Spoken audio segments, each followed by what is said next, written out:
and welcome to another episode of Don't Shit on the Bus. I'm your host, Adam Elmakias, tuning in all the way from Los Angeles, California, for episode number 86 of the podcast. Today's guest started as a listener, which is cool. I don't know why I said it like that was awkward, but it's not awkward. He started as a listener, very exciting, and reached out to me, and we connected a month or two ago, and then eventually I was like, yo, you should come on the podcast. He goes by the name of Seth because that is his name. Seth is a band manager amongst other things, but he owns a company called This Fiction, who oversees a few different artists, some of which you might know, such as Ex-Ambassadors and Jukebox The Ghost. But make sure to go check them out. Links are always in the caption. So go check out his work. Go check out what he's up to. Man, I am stoked we got him on the podcast. We had a really good conversation today. Seth is unique to other managers that I know because he has been with his artist longer than anybody I think that I know, which is kind of uncommon in the music industry, and it's not a bad thing. It represents a strong relationship, a very good communication on both ends. And, that really got me interested in how this all works on the back end, like what this requires to make happen, because relationships are everything in this industry. And I want to know what makes theirs so strong. In addition to that, I'll admit, I was pretty excited to have him on because I wanted to ask him questions specifically about their success with some of Ex-Ambassadors' songs and what that felt like on the back end. So a lot of this podcast is taken up by my interest with that, but it's pretty cool. I've never talked to somebody who had somebody go from being in a van to being in a bus and like playing around the world so quickly. And Ex-Ambassadors did that. If you have not listened to them for whatever reason, go check them out on YouTube. The singer does a cover of the song Mood, and he's amazing. I've listened to it on repeat for way too long. With that being said, of course, thank you to our patrons. I would like to welcome the new patrons this week. We have Tom, Theron, I think I said that right, and Victor D. I might have already welcomed Victor D, but you get a twofer. So thank you so much for your weekly contributions to the podcast and making this happen. We're almost at 100 patrons, which I think we might have had in the past, but that was when it wasn't just me. It was me and Neil. And I got to work my way back up. I get it. There's half as many hosts. That means half as many fans, at least. And, Neil, it's got some clout. So working my way up. But thank you to the 91 current patrons we have that support the podcast. I appreciate you so dearly. Welcome packages will actually be going out this week because last week they did not. Because after I got COVID, my girlfriend got COVID. And that's been taking up my whole life. Man, to anybody who's gotten COVID, this shit's rough. So I hope you made it through all right. I did not have a first-hand experience until recently myself, and I have much more respect, probably the amount of respect I should have had prior to even experiencing it myself, to people who have been through this. And I wish you all a healthy journey, and I hope you guys do not get COVID because it sucks. With that being said, I hope you enjoy episode 86 of the podcast with my new friend Seth. All right, I'll see you next week.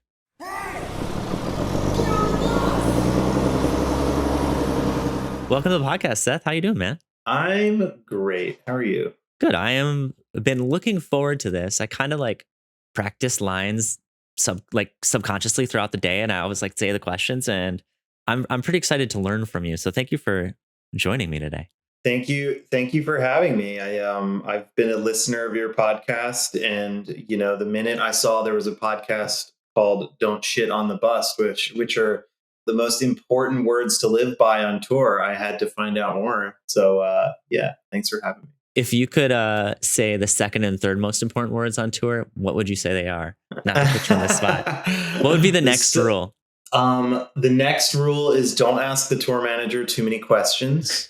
Actually, sorry, really, and that's followed by check Master Tour or Google Calendar or whatever. I've been on tours where the artist, the manager who just shows up for a couple shows, the friend, the whoever starts asking the tour manager what's the Wi-Fi password? Where should I get coffee? This and that, and the tour manager stares at them. And then I see the person go, I should just look in Master Tour. It's probably, you probably already thought about all this. So I'll check. So those are the rules. That's a really good point. It kind of brings me back to if somebody ever asks you a question that's Googleable, it means they just want to have a conversation. That's not, they're not trying to look for the answer. You can't just have a conversation with the tour manager. If they've written it somewhere, you got to look at it because that's why they put it there. Most tour managers are often, they don't want to talk to you because they spent 2 months thinking of everything so that they don't have to talk to you. No offense. Yeah, that's a good point, man. I would be I don't know if I could do it. I would get pretty frustrated. It would be hard. Oh man. Well, yeah, I mean, it's great to have you on here. We've had managers on before, so I think that I hope that our listeners understand what a manager does by now. So we don't really have to go over like manager 101. We just get to jump into like what you do, why you do it, and then yeah, I got to ask you all the questions I want to ask you. It's kind of cool. Ask away. All right, why managing? You've been doing this for like a very significant amount of time. 17 years. 17 years. Correct me if I'm wrong. Yeah, 17, 18-ish. I never planned to be a manager. I just fell in love with the band, and I think I find that a lot of people I know, that's the story. And some of those people maybe came from another part of the industry or something, like maybe they were an A&R at a label or they're a lawyer, and then they just found this one artist that they were so obsessed with that it changed the course of their life. And for me, that was meeting Jukebox the Ghost. And I'm fortunate enough where I met them really early in not just my career but in my life. I mean, I met them when I was a senior in high school. I was in a band and I was asked to open for them at their university, so at GW University. And again, I was in high school in Philadelphia, and I drove down to DC. The guy who booked the show had told me there was going to be thousands of students there. It was going to be this amazing show. And I get there and it's in a cafeteria, and I'm not even kidding, there's probably like 12 people there. And oh, wow. nine of them were the people in the bands playing. I saw them play and I was so blown away and mesmerized. I remember just thinking, like, who the hell is this band? And why does no one know who they are? I mean, they were popular on campus and stuff. Yeah. And so it's not like no one knew who they were, but, and so fast forward a year, I moved to New York to study the music industry. And I went to NYU. I was in the Clive Davis department at Tisch. And, I moved to New York sort of with dual intentions. I thought maybe I would be a singer-songwriter, but I was also interested in the music industry. That's cool. I didn't know that about you. That's cool. I like that. But then, while I was doing that, it was actually my first school project, where my professors gave us the ability to use the recording studios at NYU for whatever we wanted. So I called Jukebox the Ghost, who were called, they were not called Jukebox the Ghost then, they were called the Sunday Mail. And I just said, guys, I've got free, really nice studios. Can I make a school project out of producing your song and getting to know you guys? And so they came up to New York, and I lured them in with the free studio space, but then I took them out for drinks. Yeah, I took them out for drinks with, I'm doing air quotes for those of you listening on audio, using my brother's fake ID. And or my brother's real ID, which became my fake ID. I got you. And I said, guys, I want to be your manager. And they said, well, what does that mean? And I said, I don't know, but I think I can promise you I'm going to try to tell as many people as I can about you and try to get people in the music industry to talk about you. And I was learning the basics of the music industry from being in my own band and being in school. And so they took a big leap of faith on me. And, I've been managing them ever since. So that's 17, 18 years. Insane. Impressive. Thank you. Yeah. And, and then I think I quickly learned that I not only just loved them in particular, they are what made me fall in love with the idea of being a manager, but I loved just being a manager. I loved the being so close to an artist and, just, I don't know, just knocking on doors and fighting for them and all that stuff.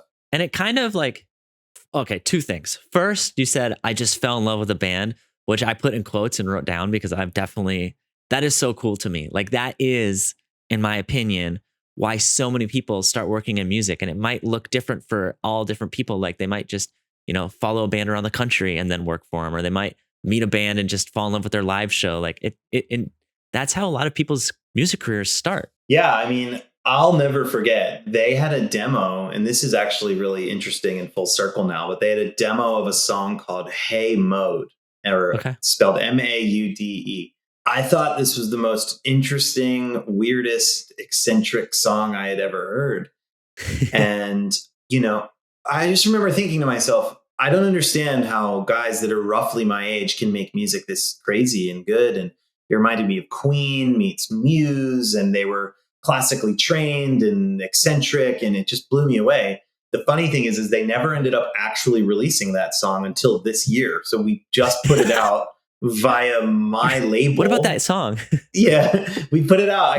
I was like, guys, they rewrote parts of it, and made it more relevant to them now.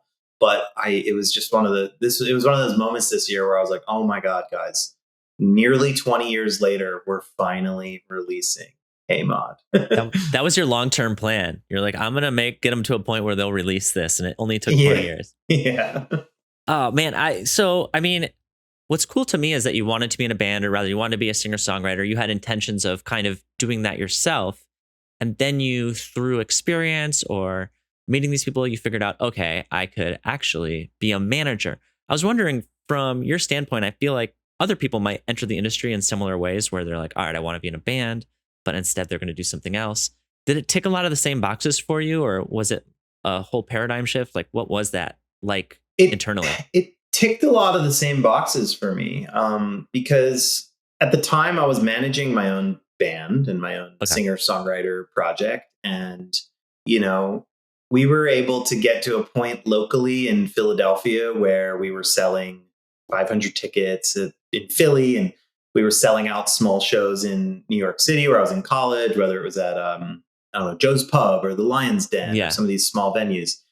And it's interesting because it ticked a lot of the same boxes, but it also did something really different for me. Managing your own project, if you're a singer of the band and you're trying to promote your songs, right?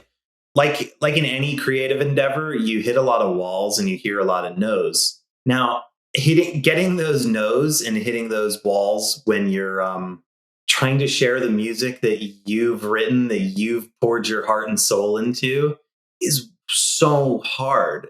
That's not to say that it's not hard for different reasons when you're doing it for someone else, but when you're doing it for someone else, you can just be relentless, and you're just like, yeah, okay, I get that you don't think this band should be allowed to play on a Friday night at the Bowery Ballroom or something, but here's why, and I'm not going to take no until you're going to say yes eventually. So, but it ticked a lot of the same boxes in that I found that managing my own music career for the short amount of time I did it, I loved performing and I loved writing songs and I loved playing music with my friends and stuff. But I just as much loved the, all right, we've got our first big headline show at World Cafe Live in Philadelphia. Let's make a limited edition poster, and let's try to get the local radio station to cover the show, and let's try to get an article placed in the Philadelphia City paper and all that stuff. And I enjoyed that almost just as much as like actually playing the music. So then I just took that half of my brain and I just went, I'm going to put this all on Jukebox The Ghost.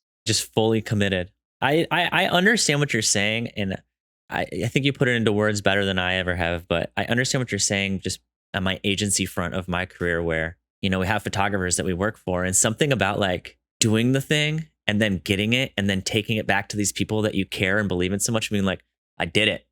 I got it done. It's so much even more rewarding and easier to do than like when you get it for yourself. You're like, cool, I just did it for me. Like, it's cool, but yeah, I relate, or it makes you feel good. And I'm sure you've had so many moments like that in your career. Yeah, it makes you feel good because, and it's equally challenging, but, these artists that I choose to work with or choose to work with me, in many ways, their lives and their livelihood are in my hands. So when I'm able to say, hey, me and your team got you this great festival gig, or we got you a record deal, or, whatever it is, I'm able to like change their lives. And, but at the same time, equally, it can be really challenging and scary because, these people are they're essentially my family. Jukebox The Ghost I've worked with for literally half my life. So when maybe things aren't going great for them or anyone on my roster, I feel it too, because I feel responsible and I feel I feel like I need to be the problem solver to figure out how to put food on their table. You need to manage the situation. Yeah. That's stressful, and, so it's both rewarding and there's a lot of pressure and anxiety that comes tied to it. I can't imagine. As you were saying that, I was trying to picture the version of Seth that is fighting for something, like whatever it might be, and you're on the phone. Like, I'm trying to picture you yelling, not angrily, but passionately at somebody. And it's so hard because I've got like daylight lit, like hanging out casually podcast, Seth, but I feel like I can picture what it's like when you put on your manager shirt. Or is it the same? Or is it pretty much the same? It's pretty much the same. I think I'm making assumptions. I'm sorry. I think I'm disarming to people when I'm not angry. And they do something really not cool. And I'm like, well, you're disappointed. Okay. I'm really, I'm not okay with that. But, and they can really throw them off. They're like, wait, can't you just yell at me?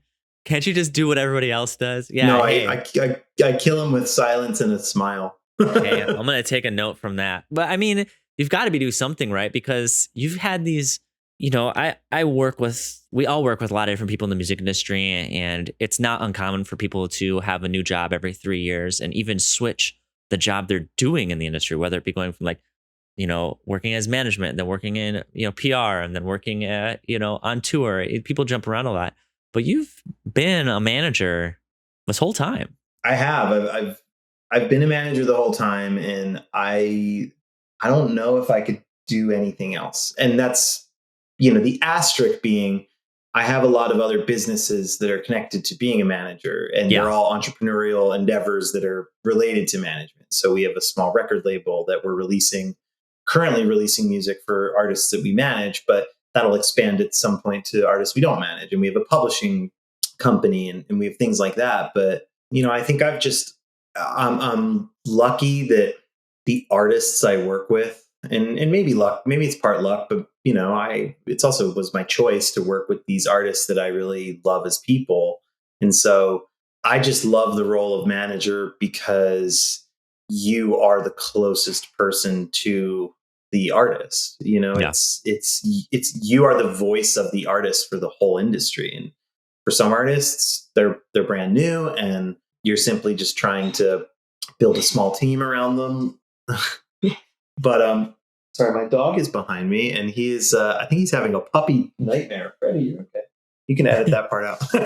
It's all good. The podcast squeaking. Is called Don't Shit on the Bus. We like the casual part. The dog interruptions are welcome. But yeah, I mean, I think that, being the manager, it's like, it's you and the artist versus the world, and I love that part. I just love working closely with creative people and helping them achieve their vision, whatever that may be. And, I've either been approached or have had moments of like, should I go work as a promoter or at a record label? And I'm just like, no, I don't ever want to do that. I just like talking to artists, know? And so basically I feel like everything I do as a music entrepreneur, even if it's not specifically managed, I like working directly with artists.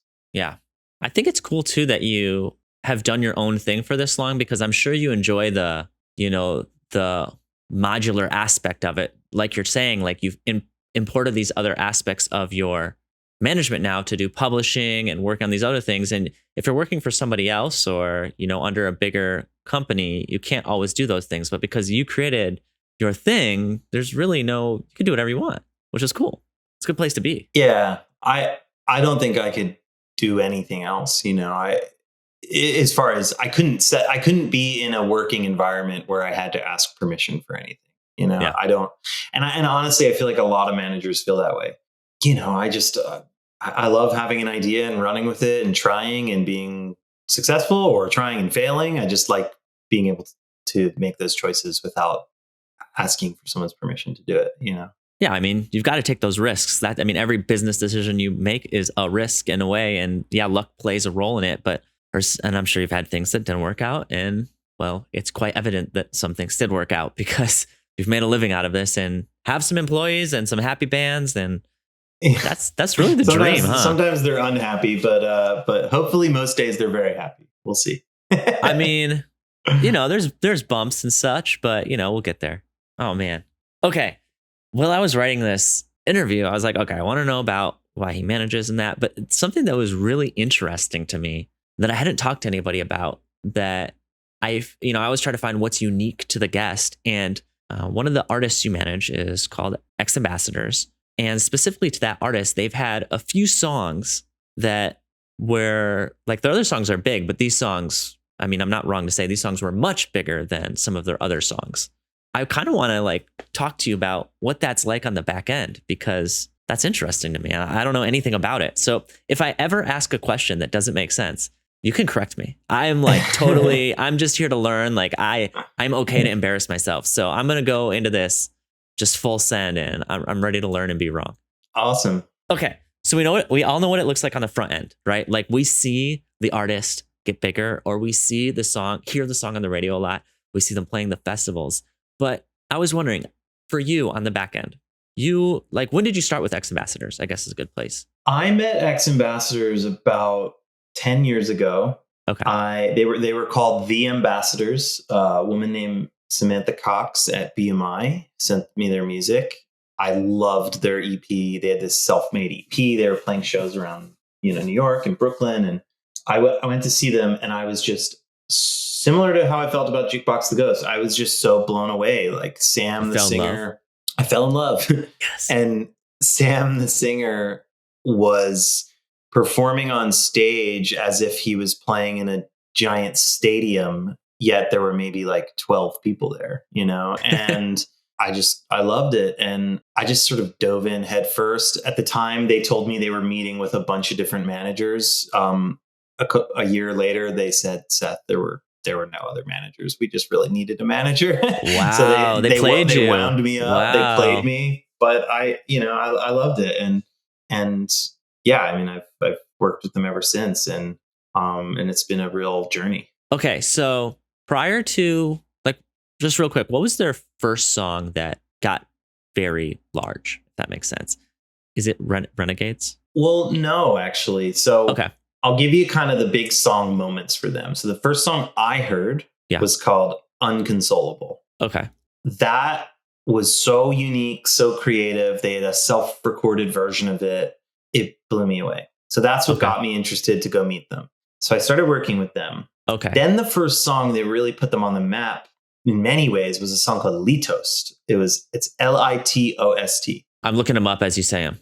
And I'm sorry I didn't know all these things. Like, no. Well, a lot of people don't, Okay. And so what happened with that song was, through this crazy series of events of just perfect, alignment, Litost was placed in a television show. I think it was One Tree Hill. It was an episode of One Tree Hill was good at that. One Tree Hill was really good at that, right? Yeah. So that led to somebody in influential sort of, I mean, this is, I guess, pre-influencers, but an influential music person putting the song on her own personal playlist. Now, this was before Spotify had official playlists. Yeah. So she put this song on her playlist that people went to a lot.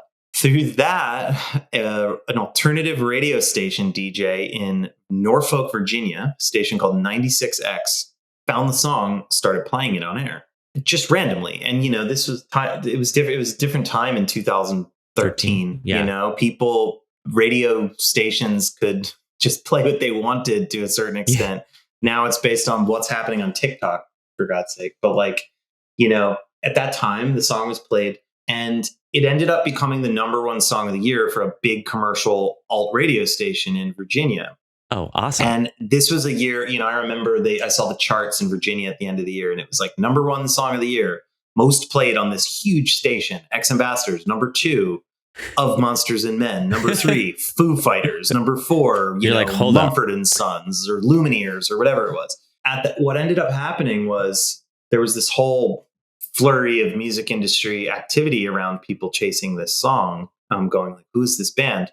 Meanwhile, it was crazy. When they first started playing it on the radio, I was getting emails from this station that were going to my spam. I had no idea I knew nothing about commercial radio. I knew nothing about 96X. And actually, I'll never forget this. My good friend, a guy named Ben Adelson, who now runs Mercury Records, Ooh, he's been at that's Universal sweet. Republic and in the Universal system for a long time. He sends me an email and he was like, Seth, are you seeing what's happening at 96X with the ambassadors? That's what they were called at the time. And I was They were like, still called no. that? Okay. Yeah. I was like, no, what do you mean? He was like, dude, you moron. Like, look good. Like, this is a huge station. Like, and I was like, oh my God. I was on vacation kind of visiting my now wife in England. So I wasn't totally paying attention, but yeah, we ended up meeting a bunch of labels, ended up signing to Interscope via a joint venture with Alex the Kid and his label Kid in a Corner. But what was really interesting is of all of the labels we were talking to and all of this activity around the song, we ended up signing with Kid in a Corner because, again, another weird, just the universe falling into place. Imagine Dragons were playing a show for this radio station. Like one of those, I don't remember what time of the year, but maybe it was their, acoustic Christmas or whatever the show was. Dan Reynolds, the singer, was having a vocal issue and needed to go to just get his throat checked at a clinic. A runner from the station drove him somewhere. And Dan says to this guy, what are you listening to right now? And this guy goes, oh my God, this band is blowing up in Virginia. You got to hear the Ambassadors. Yeah. And Dan freaks out, calls Alex the Kid and Interscope, who they were signed to. And they're like, you got to hear this band. It was a crazy time because at that moment, as it relates to just being a touring band, I mean, ex-ambassadors were going down to Norfolk, Virginia, where they had never been in their lives. They were selling out a nearly 2,000 person venue with people lined up around the block, like screaming when we got out of our little rental car. Like it was crazy. And meanwhile, they could barely sell out the Mercury Lounge in New York City where they lived. And it was really surreal. But so that was a long way of saying that was what first put them on the map. Then Wait, before you go on, I gotta ask some questions about that if that's cool. Like I want to get to the next thing, but we got 30 more minutes. I'm about to ask some questions on this. All right. How did that feel for you? Like, had you as a manager experienced this before with any artist, or was this the first time you've been like, oh shit, what the heck it sounds like it was new for you. This was the first time I'd experienced such an instant virality rocket ship type thing, even though it was just in one specific city. I had not experienced that before because everything up until that moment for me with artists I worked with, like Jukebox The Ghost, was everything was very gradual. It was, we sold 200 tickets at a show. And then the next time we played that city, it was 300, then it was 500, then it was 550. And then we played the slightly bigger venue. So everything was very incremental. With ex-ambassadors, that was the first time it was just like, at least specifically in Norfolk, Virginia, it felt like overnight they were rock stars in Virginia. What venue was that in Norfolk? Do you remember? The Norva. Okay. Good backstage? No, I don't remember if that's a good backstage. Yeah, no, that's the backstage. Is that the hot tub one? That's the hot tub one. Yeah. Good venue. Good venue. Oh man, I love hearing that story because that must have felt so good for you too, because you're so heavily involved in this. And I'm sure the band was like, the energy at that show that night must have been like the energy that you fell in love with, like to the nth degree. Yeah. I mean, we thought our lives were made like, oh, this is going to be easy now. And it definitely wasn't, but it was, like every artist I talk to, we just talk about, I just constantly remind them every moment is a building block to the next thing. And sometimes there's what's the word I'm looking for? There's things just go faster when something slightly bigger happens, but and then you might go backwards and you go forwards and you go backwards. But ultimately these are all just, much like with managing Jukebox The Ghost earlier on, it's still just steps on the ladder. And sometimes maybe you suddenly take 4 steps, versus 1 step. But, we're talking about that a lot right now with the new artist we're working with named Corook, who has got a song. By the time you listen to this, will be out, but it comes out tonight. And, she started teasing this idea on TikTok recently, and now it's millions of plays, people using it in videos, and it's amazing to watch. And congrats, thank you. And, but what I've told her is this could break wide open for you, or this could just be an amazing thing that put you on the map to get you in a step towards whatever the next thing is. So that's what this moment was in Virginia, which led to their record deal, which led to then a lot of other stuff happening. Okay. So now you're moving forward. You've had this like you skipped a few steps on the ladder and you had this moment where it's like, all right, this is a bigger song than other songs we've put out.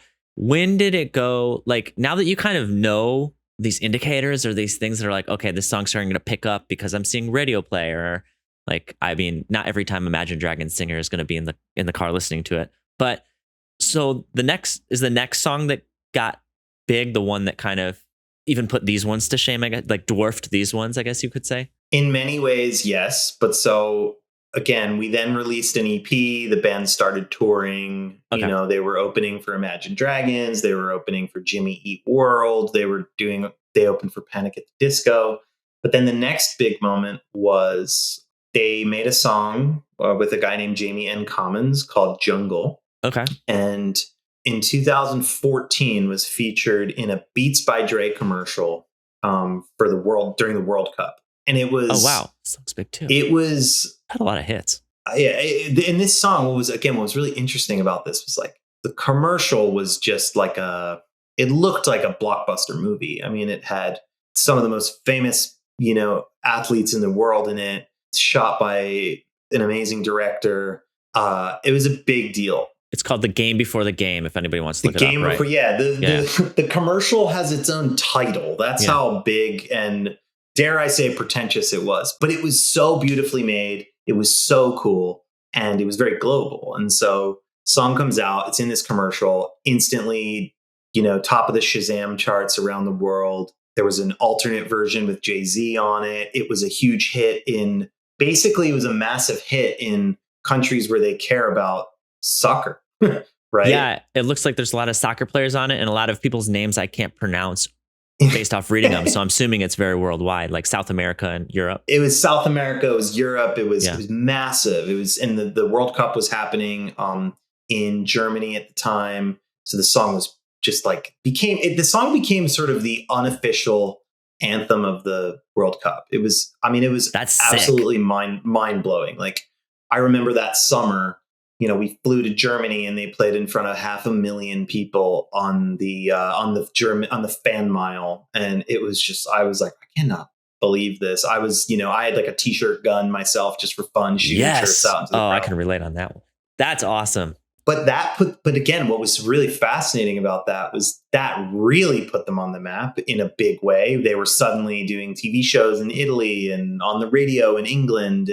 But what really blew my mind at the time was even still, they were touring in the US, and I feel like the lens I see a lot of success through is often tickets and live shows and how it's reacting in a real way with people.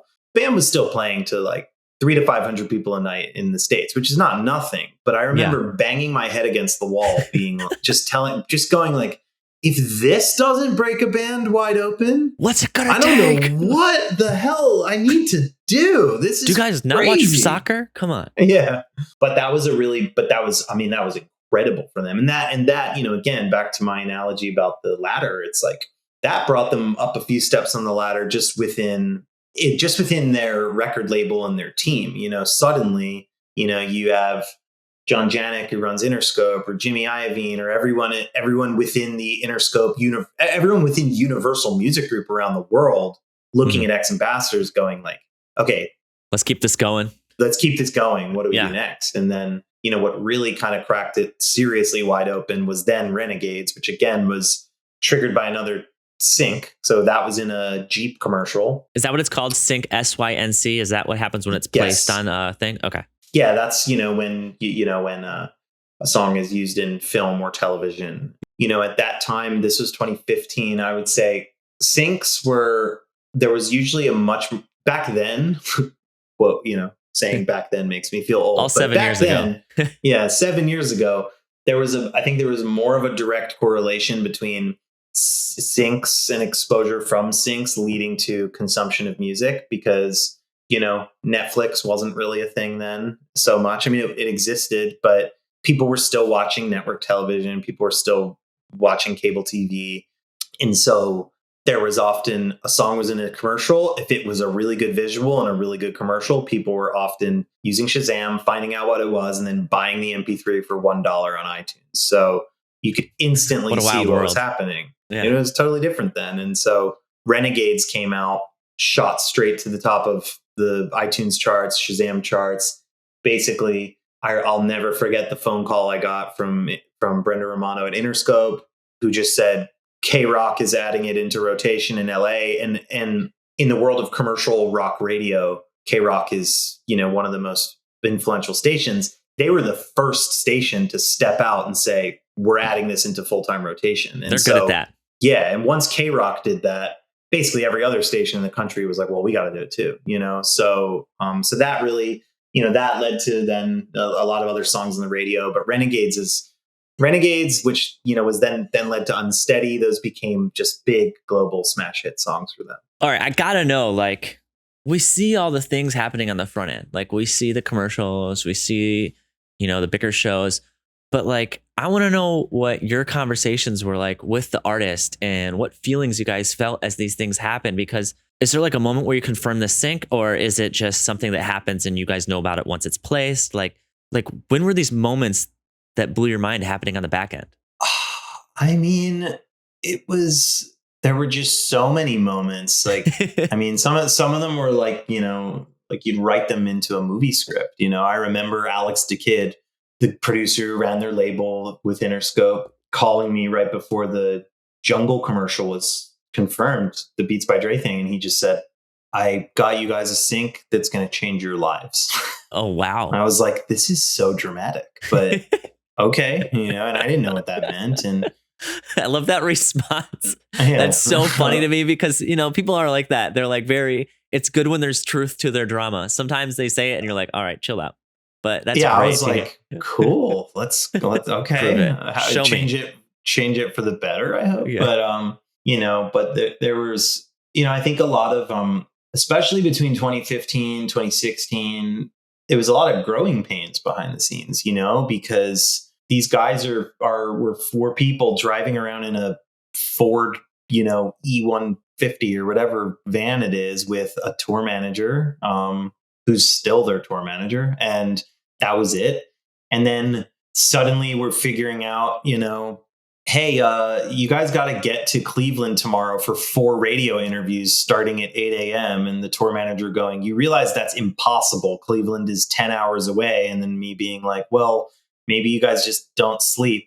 Okay, I guess that means we have to figure out how to get a tour bus. Wait, how are we going to get a tour bus mid-tour?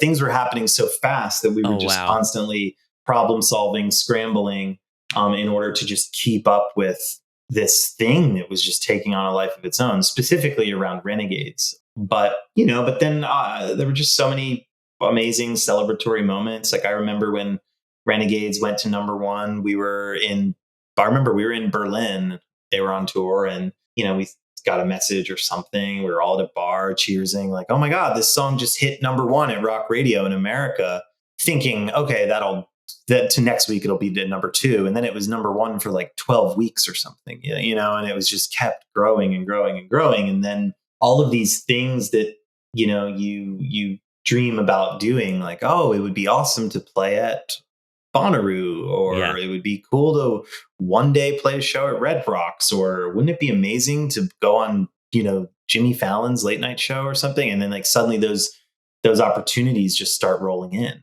It's hard to keep up with it. And, and it's hard to figure out what to say yes to, what to say no to, because there's no music industry handbook. I didn't have any mentor or person like guiding me. I was just going off of my gut of what was the right or the wrong thing to do. And most in every conversation was me and Sam and Adam and Casey and the band and us just, it was an amazing testament to the relationship we had, because basically everything that came up, the 4 of us, just go, okay, what do we feel about this? Yeah, let's figure it out. That's wild. I mean, like, what a cool thing to go through. And now that so after Renegades hit, like, I'm sure you had all these growing pains and you probably learned a lot. I'm sure you made mistakes that you learned from. After that, like, what are the things you learned from that experience that you've now taken with you? And next time a song starts showing you these indicators that it's going to, become quite big, like, did it affect your kind of game plan now? Like, you're like, all right, let's do this, and that. Like, I don't know how to ask that question. I know. I think I get the question. I mean, I learned a lot of lessons from that era. I think as it relates to touring, I mean, a couple big things stand out to me. One, never skip steps. Yeah. The songs were exploding, and we just went. You know what? We've never headlined Bowery Ballroom in New York. Let's do it. Oh my God, it's sold out fast. Let's add a second night or whatever it was. Yeah. And let's leave tickets on the table for the future and just not suddenly just go, wow, we have a huge hit song. Let's play a 5,000 person venue. It was build demand. I think that another real serious thing I learned at the time is about the health of artists, especially singers. I remember the first major tour we had, headline tour, where it was like they're on a bus, they had lights, it was that Bowery Ballroom one night, Music Hall Williamsburg the next night, the El Rey, or maybe not the El Rey, whatever it was, like 500, 600 capacity venues around the country. I remember the tour started off with 6 shows in a row. It's a lot of singing. I quickly learned for Sam, who is arguably one of the best singers on the planet. And he's insane. I watched some acoustic videos. It's like pretty next level. He's just has such a huge range and wild voice, and he uses his voice in a way that most people could never dream of. And you're reminded that a singer like that, it's like they're an athlete, it's their muscle, and so they need rest and they need breaks. So I just remember early on, like him losing his voice and then having to see voice doctors, and then us having to come up with rules like no, interviews can only happen between I don't know, noon and 2, and we can only do one acoustic performance for a radio station a day. And we just had to like come up with all these parameters, which, maybe from an outsider looking in, they would think, you're just in a band. Stop being a diva. What do you mean you can't like talk to someone for an hour before the show? And I have to remind them, like, if Sam is talking to people all day, that's like asking a runner to just run circles around the track all day, and then run in the Olympics. Like, so I think I learned early on that was just the both physical health and mental health of the artists I work with is just always the most important thing. And, and then again, kind of like I was saying earlier, it's trying to not, to be excited about everything that's starting to feel big, but, don't get too excited because you're going to get disappointed. So just sort of treat every positive step forward as just that. This is a positive step forward that maybe it'll be many steps. Maybe this will take us way forward, or maybe it'll just be something that opens another door that'll help the career in the long run. And just to always be patient. How was it for you as a manager going from, I imagine, and you can correct me if I'm wrong here, I'm going to make an assumption, but earlier on in a band's career, more often than not, you're saying yes to a lot of their opportunities, but because they have more time or they're able to do more things. But it's gotten to a point, it sounds like here, where you got to set these parameters and these limits, and you had to choose what to say yes to and choose what to say no to. Like, how did you start to measure those things for something that, like you said, was it just a meeting with the band every time and kind of figuring it out? It was just a gut thing, and talking to the band, because the music industry, there are no right answers. It's just, and to be fair, we kind of take the approach with ex-ambassadors, or at least did then, and more often than not still do, that we never know what opportunity could lead to something great happening in the future. So whether that's a collaboration or being featured in a movie or opening for someone on a tour, but we just had to like constantly come back to, does this feel right? They were offered certain tours to open for people that maybe at the time we just went, this doesn't feel right. This feels too pop. Not the right look, or it's not the right look. And ultimately, I honestly, majority of the time in those situations, I really trust, with ex-ambassadors in particular, I really just go to Sam, the singer, because it's his life. It's his project, it's him and the other guys, but he's, he leads a lot of the big decisions for the band. And, I go to him and say, what do you feel about this? And I'll disagree with him sometimes. I might say, I think you're making the wrong decision here. I think we should try this, or I think you're overthinking this or that. But you arm wrestle? Yeah, we mental arm wrestle. He's like, all right, put him up. He would win. To look up a picture of his arms, he would crush me. Yeah, I can take both seems like a arms healthy and you. guy. Yeah. Seems like a healthy guy. He's just, it's good vibe. All right. Well, that's really enjoyable to hear about because I feel like what a dream it must have been for everybody involved, yourself included, to go from, loving a band like Jukebox The Ghost and, navigating this industry and picking up somebody like X Ambassadors and other artists and experiencing these, ladder climbs or jumping up a ladder or getting a whole new ladder, sounds like in some circumstances. What a cool thing to experience, man. It was a very, 2015 to 2017 was, learned so much about the music industry then. I met so many interesting people. I grew so much personally. I hired people. I learned how to be a boss. It was Stepped a really, it up. Honestly, big time. And I really, even at that time, a big thing for me was also just realizing then that I want to do this myself. At that time I had doors opened at every major management company and asking me to come in and join and all that kind of stuff. But I really had major gut checks then where I went, no, I want to do this myself, Yeah, that makes sense. All right, we've got about 10 minutes left. And I do have something that's kind of a hard segue into another thing I wanted to talk about, but it's okay. In the interest of time, I'm going to switch it quickly. But no worries. We had talked prior to this kind of just to meet each other. And we got in deep about a conversation that I wanted to revisit because we didn't go as deep. I was like, hold this.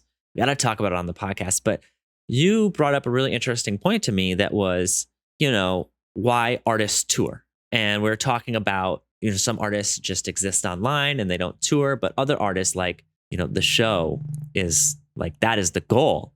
And with COVID around, that was taken away from some people. So what I want to know is from your perspective and from your artist perspective, like you mentioned to me, it would not be possible for these artists to kind of continue making music if there wasn't a live show aspect of that. And can you just, I don't really have a question. I just want to know more about that. Like, why do artists need the live show? Like, what about that, other than the obvious reasons it's fun, like drives them forward so much?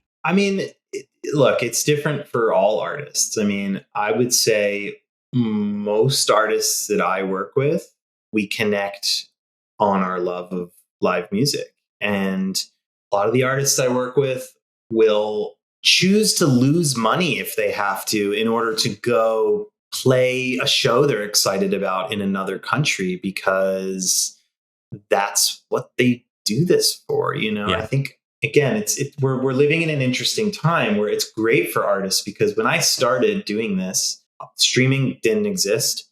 So when I started managing Jukebox The Ghost, it was pure volume. It was MySpace. And the idea of generating any revenue from your recordings was just this foreign, dated idea for me. I just assumed we would never make money on, maybe you'd sell a couple CDs at some shows. Yeah. But the whole business was built around concerts and touring and that was that was where artists made money, but it was also what brought them joy and still does.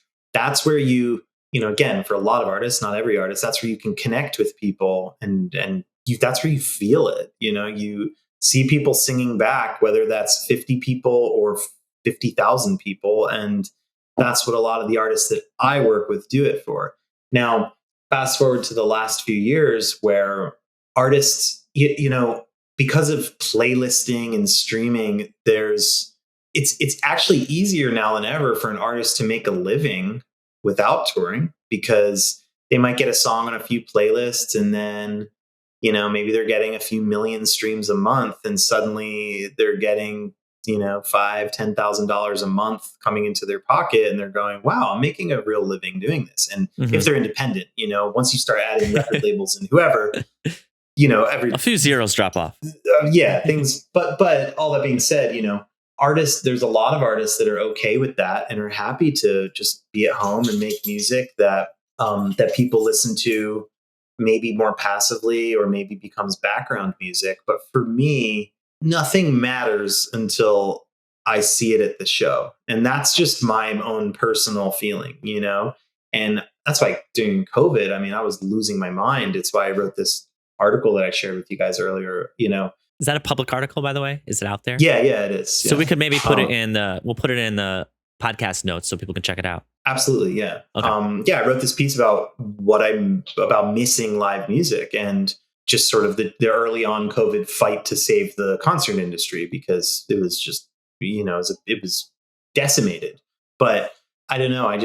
A lot of the artists I work with, it's just an emotional thing for them. And yes, there's a financial aspect, but you'd be surprised, like in the, margins on a tour can be really, really slim. Like you might think this artist you love is just raking in money. And sure, if they're at an arena level and everything's sold out, yes, they're definitely raking in money. But when you're talking about 1,000 to 3,000 capacity club shows kind of thing, mixed with festivals, etc. We wanted pyro. Okay. Right. Well, don't get me started on that. But you're lucky if you're profiting 20 to 30% on that tour based on all the costs that go in. But, again, like whether X Ambassadors is a really good example of a band who, yes, of course, they make a living playing. A lot of their livelihood comes from performing, and that can be touring, that can be private events, that can be festivals, that can be corporate gigs, that can be whatever. But they will be the first to, when I say, guys, we got offered a festival. It's Corona Capital in Mexico City, and the fee is half what you would get paid to do a show in the States. They're just like, say yes, we'll be there. It's okay. We'll take the money that we made from some other event that we didn't really want to do, but we did for the money. Set it aside. We'll put it into this because we want to go see what the fans in Mexico are like, or see what the fans in Russia are like. And it's like an investment too, right? Like you have to invest the time there in this live show to get it going. They've just traveled everywhere. And, whether it's, over the years, Mexico, the Ukraine, playing to fans in Russia a few years ago was just like absolutely, eye-opening for them, and just meeting people. And they've had so many amazing experiences around the world, seeing how music can travel and how it can affect people. And when you see young kids in a country that you never dreamed of going to, screaming the lyrics to your song you wrote in your bedroom, it's just like, that's why we do it. Or at least that's why I do it, Yeah. No, that makes sense. It all kind of goes back to you fell in love with the band, and that it seems like the thing that Jukebox The Ghost and the Ambassadors, I'm just referring to their name that they were then. Or no, what was Jukebox The Ghost names? I'm messing it up. The Sunday Mail. Okay, the Sunday Mail and the Ambassadors, both arguably, no offense to their original names, have better names now. But both of them, it sounds like the thing that really got you was you're like, this band's amazing after a live show. That happened to both of them. It was always a live show, and it's just that part of the business is just untouchable for me. And given over the years, we've signed artists that we've never seen live, or we've signed them before they had a live show, but I've maybe had a hunch that they've had some charisma or a great voice and a great singer. And I knew that they would eventually put on an amazing show. But yeah, just that feeling of seeing someone live is just, it's incredible to me. And for me, sometimes the artists will make fun of me, but I'm like their biggest fan. I'm standing on the side of the stage, just like screaming the lyrics, body checking guitar techs. Just like, honestly, I'm like, sometimes I'm tearing up on the side of the stage watching, I don't know, X Ambassadors sing Unsteady in front of 60,000 people at Lollapalooza. I was, stuff like that. Like I'll remember it for the rest of my life. And that's what I do it for. Man, well, thank you so much for coming on here today. I know you have a heart out in like 2 minutes. I appreciate everything you shared with me. For what it's worth, I could continue this at another time if you wanted to do more, but I was just using it as an excuse to close it out. Like it's just no, you're good. I think we've got a good amount, and it's fine. And if there's more stuff that comes to mind and you want to jot it down and come back on the podcast, like, dude, the door is always open. I think we're going to slowly make our way through your roster as our relationship continues here. But I do have one more question for you. My first question, actually, leading up to this question is, were you with the band in Berlin when their song hit number one? Were you on tour? Was that the tour with The Flesh? Who's The Flesh? I don't even know who that is. At Private Club in Berlin on June 9th, 2015. Oh my God. I found it. Yeah, I think so. I was, that might have been a local band opening for them or something. Oh, okay, gotcha. I don't know, but I was with the band. I remember we were at, what's the place called? I'll Is have it to find it. Private Club? It was no, well, afterwards, or maybe the night before the show or something, we were at this really cool hotel having drinks, and I think I just opened up my email and or someone texted me and said, "Hey, like we got the charts for next week at Alt Radio," and I think we like bought a round of shots and have a picture somewhere on my phone of us all just jumping up and down, and we were so excited, you know. That's but awesome. Yeah, I mean, honestly, many of the most sort of joyous experiences of my life have been usually in another country doing something fun with ex ambassadors or an artist I work with, and we've been able to celebrate some pretty huge moments together. And it's not all live music, you know. When there's a lot of the songs they wrote with Lizzo were nominated for Grammys, like we were all calling each other, freaking out, and let's call each other freak out material. Yeah, that stuff, that's like, I live for that stuff. So it's been really fun. Well, the question was meant to ask also additionally, because I want to know, when you showered at the venue that night, did you wear shower shoes or not? Like, what's your vibe? Are you a shower shoes guy? My wife would probably say, you better wear shower shoes. You better wear sandals in those showers. And I'm probably like, oh, I left them on the bus. I don't care. I'm lazy. Yeah, I'm not going to go deal with that. Hey, fair enough. Okay, well, I'm going to take it as no shower shoes and strike one for the home team, because, that's my team. And I love how polarizing that question is. It'll never get old. It's the right thing to do. I'm not disagreeing that. It is absolutely the right thing to do, but I am lazy. But it's not the best thing to do. Yeah. All right, well, thank you so much, Seth. I look forward to talking to you again, and have a good rest of your evening. Catch you on next time. Thank you so much.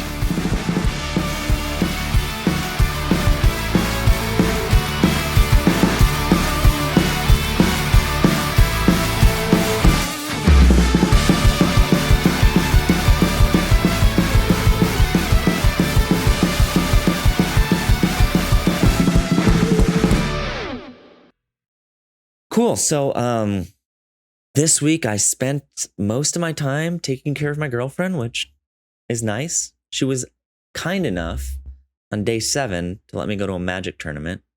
I say let, but I had it planned for a while, so she knew I was going. It wasn't let. She toughed it out at home alone while I got to go to a magic tournament that I had planned with a few friends a long time ago. I did not win, but it was very fun. And my girlfriend's a badass. So congrats to her for getting through this COVID. A few more days probably ahead of her, but she'll make it through. Other than that, exciting stuff for the podcast. I finished the proposal. It's getting edited now, line edited for the book. And then the podcast itself, I kind of revamped my YouTube. If you go to the Adam Elmakias YouTube, I made a lot of my older videos live. I had initially taken them down because my intention was to be a little bit more professional, but there's nothing unprofessional about them. They just kind of represent my growth. And there was a different time in my life, so they're kind of embarrassing. That's okay. I think they're fun. And there's some good information on there. Some things I thought, some of it might be expired, outdated. That's fine.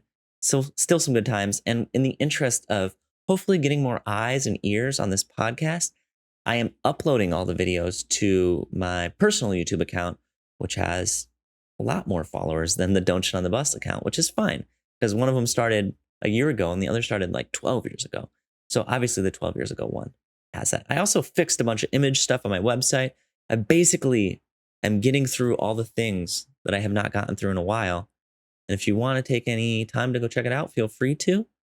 And yeah, if you have any suggestions or ever want to become more involved with the podcast or anything I'm working on, I'm super open to it. The people that do work with me, Connor and Ava, work with me because of kind of like, I didn't ask them. They asked me and they came to me with the idea and I was like, sure, let's do it. And, I do have, like, how much I get paid for the podcast. I do not make any money, but that's because I have Eva and Connor working with me and it's worth it. So I'm always looking for more people. If you want just like an internship, if you want to start out working for free, if you have some ideas and you just want to try them out, dude, I am open to anything you want to do wherever you're at in life. I am here to support it. Also, I want to give a special shout out to the people that are crushing it. We've got, this is my fault, but I couldn't meet up with him I apologize, my guy. Let me grab your name. All right. I want to say thank you, Jacob, for hitting me up while you were in LA. It was a pleasure getting coffee with you. Shout out to Robert, who is on tour right now. Jacob was as well. Met up with him when he was in LA with his band. He came up to or in LA with the band he's on tour with, came up to my area. We hung out for coffee in the morning. I want to apologize to Robert. I could not make time to hang out with you, and I did not text you back, but I will text you back right now. COVID happened. I apologize. I was just in over my head, but please hit me up next time you're in town. I owe it to you. And then I also wanted to shout out to Kathy, who's a member of the podcast, who is on her first tour, I believe. She's doing some other stuff locally and then has a first tour as a tour manager. I got to hit you back too. I know you emailed me or messaged me everything you're up to. So I just want to say congrats to the people at the podcast who are getting on tour. And thank you to all the people who are on tour, helping others get on tour. We've got job ops in the Patreon. We have job ops on the Discord. Those help. And everybody's kind of just there supporting each other, saying their achievements. And I vibe that, it kind of runs itself. So well done to the community supporting each other. And I hope the podcast can be, a stepping stone in your career. So anybody else have some exciting things they want to tell me that they've been doing because of the podcast? Shoot a message my way. I'll shout you out on here. I got you. I love hearing about your successes. So I'm very excited for everybody to making the moves, and I look forward to when you guys make it to LA. When you come to LA, all right, here's a little bit of advice. Just because there's no way to know this. I didn't even know this, and I lived here for like 10 years in San Diego. But LA is really big. And if you're in Anaheim or you're in Pomona or you're in Ventura County, those areas are not close to where most people live. And even if you're downtown and somebody lives in Burbank, that's not close either, depending on the time of the day. So when you tell somebody you're in LA, make sure you look up what area you're in or your address and say, hey, I'm staying here, because, it could dictate. If you're in Anaheim, I legitimately can't see you from where I live unless I take 4 or 5 hours out of my day, because it's going to take me an hour and a half to get there, an hour. I'll be able to hang out for an hour, and then an hour and a half to get home. There's just no way around it. So make sure you communicate that. That'll really help whoever you're meeting up with in LA know, all right, this is where they are. And hopefully then no feelings will get hurt. Or just be ready to commute to wherever the person is. That's another way to do it, because that ensures, I know it's silly, like, hey, you traveled all over the world and you're in my city, but I'm going to ask you to travel a little farther. It's just really hard, especially if you're working during the day, to find time to drive for more than an hour in the middle of the day. So just a little bit of advice. I hope that helps you whenever you visit LA on tour, because I know you will. Everybody comes here. But cool. All right. I'll see you guys next week. We've got some exciting episodes coming up. Make sure you come back. I think this week. No, I'm not going to spoil it. All right, guys. I'll see you soon.